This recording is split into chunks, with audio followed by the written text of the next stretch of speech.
आज हम जिनकी कहानी खंगाल रहे हैं वो हैं ईश्वर चंद्र बंद्योपाध्याय, पर दुनिया उन्हें विद्यासागर के नाम से बेहतर जानती है। ज्ञान का सागर। हाँ, ज्ञान का सागर। और सोचिए कहानी ऐसी कि घर में गैस लैंप नहीं था तो सड़क की बत्ती के नीचे पड़कर ये नाम कमाया। कमाल है। आज हमारे पास जो स्रोत है वो 19वीं सदी के बंगाल के इस महान समाज सुधारक, शिक्षाविद, लेखक, उनके जीवन और उनके कुछ जटिल विचारों पर भी रोशनी डालते हैं। तो चलिए समझते हैं इनको। बिल्कुल। और ये दौर भी बड़ा दिलचस्प था।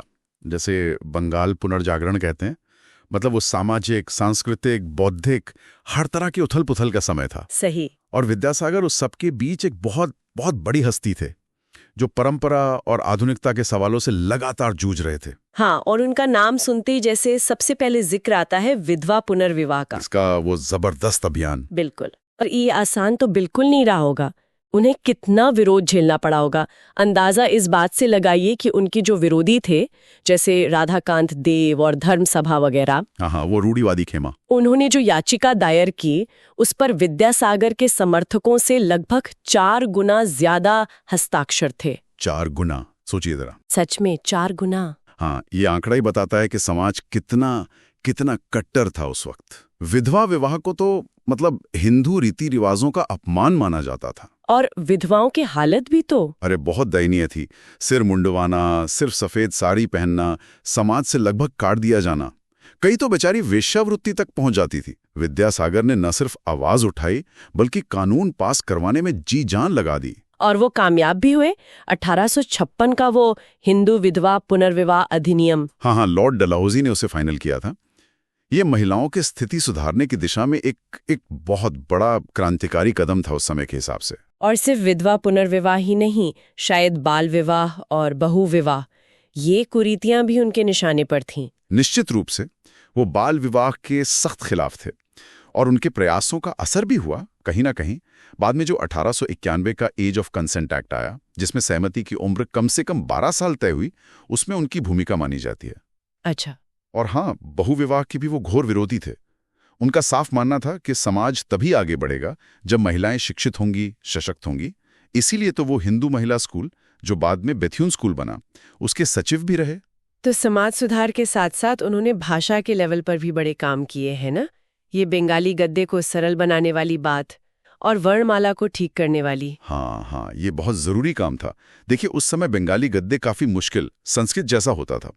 उन्होंने उसे सरल बनाया, आम लोगों के समझने लायक, आधुनिक बंगाली गद्य का रास्ता खोला एक तरह से। और वर्णमाला? उन्होंने बंगाली वर्णमाला और टाइपोग्राफी को भी व्यवस्थित किया। चार्ल्स विल्किंस और पंचानन कर्मकार के टाइम से, 1780 से, उसमें ज्यादा बदलाव नहीं हुआ था। सोचिए, ज्ञान को आम आदमी तक पहुंचाना है तो भाषा और लिपि का आसान होना कितना जरूरी है। सही बात है। उनकी अपनी विद्वत्ता का अलम यह था कि कलकत्ता के संस्कृत कॉलेज ने उन्हें विद्यासागर की उपाधि दी थी। लेकिन यहाँ कहानी में थोड़ा पेचीदा मोड़ भी आता है। एक तरफ तो वे समाज सुधार के इतने बड़े पैरोकार, दूसरी तरफ जब 1854 के वुड्स डिस्पैच में जन शिक्षा, आम लोगों की शिक्षा की बात हुई, तो विद्यासागर ने उसका कुछ हद तक विरोध किया। हाँ, ये थोड़ा चौंकाता है। 1859 में उन्होंने बंगाल के लेफ्टिनेंट गवर्नर को एक चिट्ठी लिखी।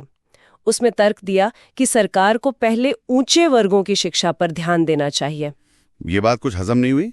देखिए, इसे शायद उस समय की एक थ्योरी थी, डाउनवर्ड फिल्ट्रेशन थ्योरी, उसके संदर्भ में देखना होगा। अच्छा, वो क्या थी? उसका मानना था कि शिक्षा पहले समाज के ऊंचे तबके को दो, फिर वो धीरे धीरे छन छन कर, रिस रिस कर आम लोगों तक पहुंच जाएगी।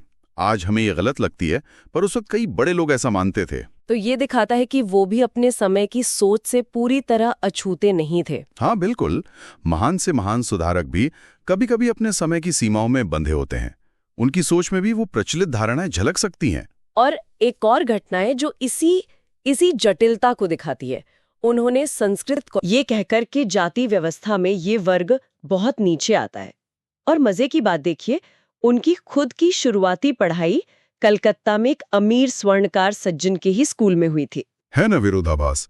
ये घटनाएं में उस दौर की सामाजिक सच्चाइयां और पूर्वाग्रहों की परतें दिखाती हैं। प्रगतिशील विचारों के साथ साथ उस समय के सामाजिक ताने बाने का असर भी उन पर था। ये उनकी शख्सियत की जटिलता है। खैर, इन सब बातों के बावजूद उनका जीवन आखिर तक लोगों की सेवा में ही लगा रहा। अपने आखिरी 18 साल से ज्यादा तो उन्होंने कर्माटांड में बिताए, जो अब झारखंड में है। हाँ, संथाल आदिवासियों के बीच। और वहां उन्होंने सिर्फ बातें नहीं की बल्कि काम किया। लड़कियों के लिए स्कूल खोला, बड़ों के लिए रात की पाठशाला चलाई, एक मुफ्त होम्योपैथी क्लिनिक भी शुरू किया। जमीन से जुड़े रहे आखिर तक, और उनकी विरासत वो आज भी जिंदा है। रविंद्रनाथ टैगोर ने उनके लिए क्या खूब कहा था कि आश्चर्य होता है कि भगवान ने 4 करोड़ बंगालियों को बनाने की प्रक्रिया में एक इंसान कैसे बना दिया। वाह! बीबीसी के पोल में उन्हें 9वां महानतम बंगाली चुना गया। डाक टिकट निकले उन पर। कलकत्ता में हुगली नदी पर जो दूसरा पुल है, विद्यासागर सेतु, वो उन्हीं के नाम पर है। और कर्माटांड ब्लॉक का नाम भी अब ईश्वर चंद्र विद्यासागर ब्लॉक हो गया। कुल मिलाकर इन स्रोतों से ईश्वर चंद्र विद्यासागर की एक ऐसी तस्वीर उभरती है जो एक साहसी सुधारक, एक समर्पित शिक्षाविद की तो है ही, पर साथ ही एक ऐसे इंसान की भी है जिनके कुछ विचार और काम हमें आज के नजरिए से शायद जटिल, यहाँ तक कि विरोधाभासी भी लग सकते हैं। बिल्कुल सही कहा। और यही हमारे लिए सोचने की बात रह जाती है कि हम इतिहास की ऐसी शख्सियतों का मूल्यांकन कैसे करें।